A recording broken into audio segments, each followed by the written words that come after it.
순종하여 받는 복신명기 28장 1절 19절. 모세는 그리심산에서 축복을 선포하고 에발산에서 저주를 선포한다. 하나님께서는 복의 근원이 되시는 분으로 자기 자녀들에게 복 주시기를 원하신다. 하나님께서는 여호와의 율법을 즐거워하며 율법을 주야로 묵상하는 자에게 복을 주시겠다고 하신다.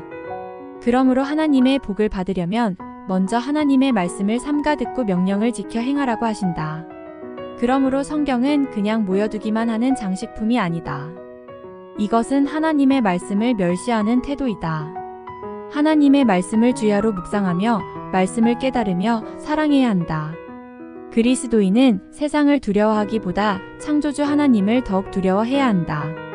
그래서 하나님께 순종하는 삶을 살 때 축복된 미래를 누릴 수 있는 길이 열린다. 그러므로 삶의 우선순위가 하나님을 사랑하고 그분께 순종하는 것이라면 하나님은 우리를 위해 준비하신 풍성한 축복들로 우리를 이끌어 가실 것이다.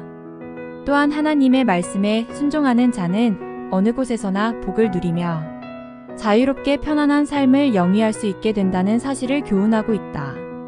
뿐만 아니라 하나님의 말씀대로 사는 자는 가정과 재산에 있어서도 축복을 받는다. 그러나 성도의 진정한 복은 물질적인 풍요로움에 있는 것이 아니라 하나님의 말씀 그 자체를 더 큰 축복으로 생각하는 데 있다.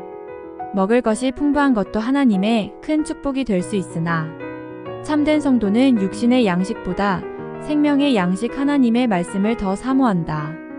왜냐하면 하나님을 사랑하는 자에게는 하나님의 말씀이 그 어떤 음식보다도 더 달게 느껴지기 때문이다.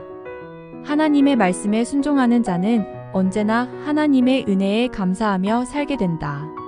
그것은 그가 은혜의 원천인 하나님의 말씀을 사랑하며 주야로 그 말씀을 묵상하기 때문이다.